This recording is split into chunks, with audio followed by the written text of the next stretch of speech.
After going to Body Power 2016, I got a lot of positive comments saying I look amazing for 17, but I realised I didn't want to just look good for my age. I'm going on a huge long-term bulk to see how big that I can get in just 1 year, and I'm taking you with me every step of the way. I'm Llew Gibson, and this is Get Big.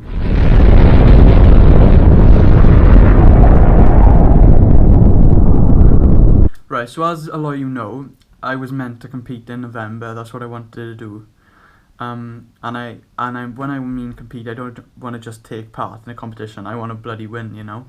So I'm not there. I wasn't gonna go there just to be wherever I was gonna come. I wanted to win the competition. So, but after going to Body Power, it opened my eyes a lot.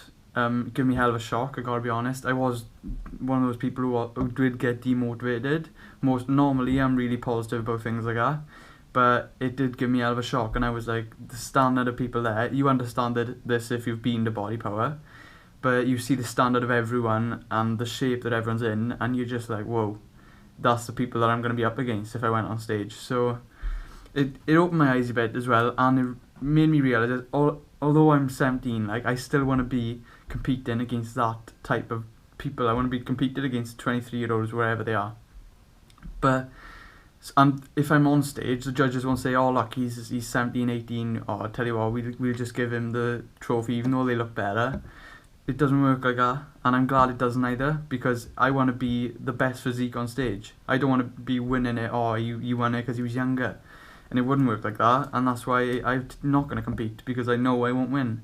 And I'm not being negative like that, I'm just being honest. I know I'm not good enough yet, but I will be, and this is why I'm doing this. When I was in Body Power, I spoke to a lot of people I look up to there. The main one was probably Ross Dickerson. As a lot of you know, he got me into the fitness, because that's when I found his Instagram about a year and a half ago. I've learned so much from him. I bought one of his plans, and it just opened my eyes basically into the fitness bodybuilding world, and my knowledge and nutrition and training just grew from there basically. But he was the starting point, so he means a lot to me, and he noticed me as well, which actually gave me a hell of a boost as well, because I was feeling really negative at that point up until then. But he spoke to me really down to earth. He told me a lot. Like, we had a nice chat actually. He didn't treat you like he's the sponsored athlete or whatever, but he was really nice, like, and he told me basically that I needed to bulk up, and I like, by that point I realised that myself as well. So so that's what I'm gonna do basically. I'm not gonna be, oh no, I wanted to compete, so I'm gonna compete. I'm gonna take it on the chin. It is a bit of a knockback. At first it was, but now it's more exciting really, because I want to get massive, and that's what I'm gonna do. Yeah, so when I was up there as well, I spoke to people like Ryan Terry. He gave me loads of good tips about competing and on stage, because that's what I want to do in future. Just in case I never speak to him again, I asked him about pose and tips and stuff. And he was really nice. He had a long chat. And Jeremy Bundia, who is 2 times Mr. Olympia physique champ now, and his coach Hani Rambod, really knowledgeable, probably the best in the business at the moment. He coaches for Leith as well, so he's got 2 champions there. But yeah, I asked him about how he keeps his waist so tight, basically, because I wanted to know, because my waist, I do exercises which I found out, like heavy deadlifts a lot, and heavy rack pulls, deep heavy squats. If you do them things a lot, he said that it will flare out your obliques, which is what's happening to me, and I couldn't understand why. But now I know, I've taken that out. Yeah, so then now I'm going to talk about how I'm going to get big, right? Well, as I've already said, I've cut down the amount of strength training. Before, when I was bulking, I used to dedicate a week to just strength training. I've cut that out, but I'm still doing strength training in with my hypertrophy sessions. So it's like, it's in some weeks, so it's not going to be every week. Like I said, it's every 5 weeks instead of every week. This is mainly because of my obliques. So if you have a small waist anyway, you could still do it if you wanted to. But he doesn't, because he wants to keep his waist so tight. So he's got like a 28-inch waist, Jeremy Bundia, and it looks insane, with how big his lats and shoulders are. So if you're aiming for that, then I'd stay away from deadlifts and, heavy deadlifts from the floor, and low deep squats, heavy bent over rows, stuff like that that's going to flare out your obliques. It's because the muscle's growing, really. That's what it is. It's common sense. But my training split is going to be Monday legs, Tuesday, a bit of a recovery day, so I just do abs on that because of the leg session that kills you. Then I'm doing Wednesday is going to be chest and triceps, back and biceps on Thursday, Friday shoulders, and then on weekend I'll have one rest day, depending which day, and I'll do weak point training, which for me I'd say is my arms and my upper chest. So I do a little session to do arms and upper chest on a weekend, so I'm training them a bit more than the other body parts, because I think they lag in myself. But whatever's lagging for you, that's what you should train on the weekend. I've started counting my macros as well, just because I don't want to put as much fat on as I did normally when I used to bulk. Because I used to bulk 3 months on and then 3 months cutting, 3 months bulking, 3 months cutting, I didn't really care about the fat I put on because I just take it all off when I cut. But now it's going to be more, because it's a long-term thing, I don't want to put much fat on at all. I want to look like I actually lift and go to the gym. I don't want to look like some fat person that's got a bit of muscle, do you know what I mean? So I want to keep the shape that I got now. Basically, I'm 6.4% body fat now. If I stay, my goal is to stay below 10% body fat by the end of the bulk. So, well, and throughout it all, really. So, I am going to be still doing cardio 3 times a week, fasted in the morning, low intensity.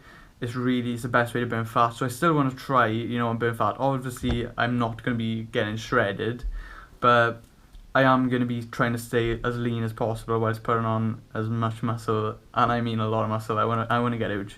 So yeah, so 52 weeks and I'm going to get huge. So now I'm coming to my macros. My macros is currently at 186 grams of protein, 367 grams of carbs, and 74 grams of fat.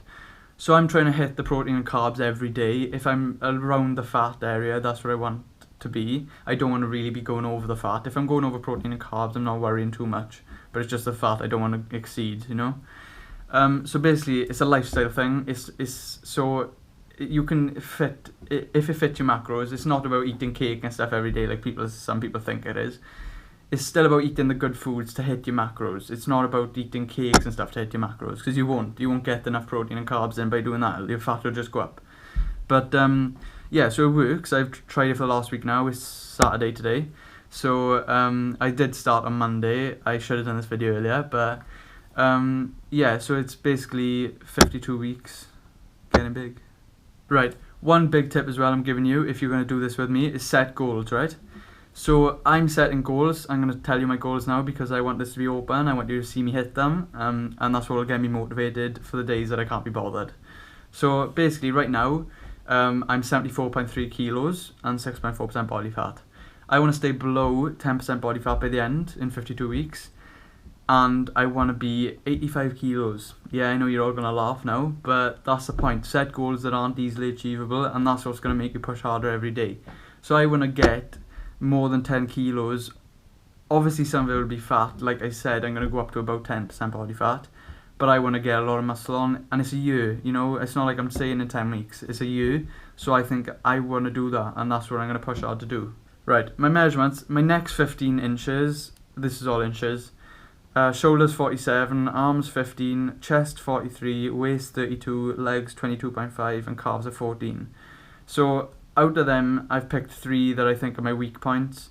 So, and I want to improve on the most. So my goals are get my arms from 15 inches to 16.5. Yeah, another one that you're going to say, no way, you'll never do that. But that's the point. That's what I'm going to prove that I can do it, hopefully. Chest from 43 to 46. And calves from 14 to 15.5. I think they're achievable. Don't set goals that are really stupid that you won't achieve, because then you'll get demotivated and think, oh, I'll never get there. But get goals that are just over the line where people will say, oh, you'll never do that, and then do it. So yeah, I want you. I don't want you to just watch me do this, because what's the point in that? I want you to get involved.